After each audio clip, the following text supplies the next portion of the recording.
বলতে হবে? তুমি না রাস্তার ধারে যে গার্বেজগুলো পড়ে আছে, আগুন লেগে গেছে। কীভাবে আগুন লেগেছে তদন্তের বিষয়ে দেখে বোঝা যায় না।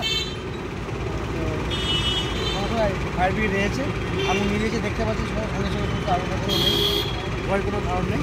এই একই জায়গায় বারবার করে আগুন লাগে, বারবার করে কেউ না কেউ লাগিয়ে দেয়, তো মানুষের সাধারণ মানুষকে সচেতন হতে হবে।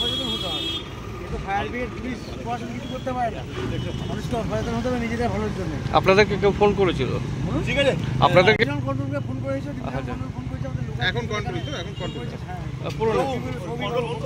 ঠিক আছে, দেখুন আমরা দেখেলাম সমস্ত কিছু ঠিক আছে। এই দীর্ঘদিনের একই সমস্যা, বারবার আগুন লেগে যাচ্ছে, বারবার মানুষেরও তো ক্ষতি।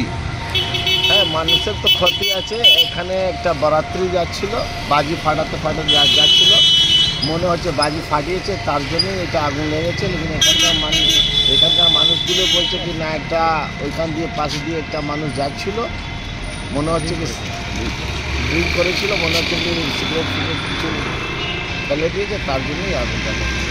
তো এর কি কোনো ব্যবস্থা হবে না? এই যে বাইরে নোংরাগুলো পড়ে রয়েছে এত, এই ব্যবস্থার জন্য তো আমরা এটা বানিয়েছি, কিন্তু রাত্রিবেলা অন্ধকারে বাইরে থেকে এসে মানুষগুলো ফেলে দেয়, তার জন্যই আমরা বোর্ড মিটিংয়ে আলোচনা করেছি যে এটা যাতে সম্পূর্ণ আমরা এখান থেকেই তুলে দেবো। কি নাম আপনার? আমার নাম প্রদীপ কুমার, আমি ব্যানিং পঞ্চায়েতের উপপ্রধান আছি।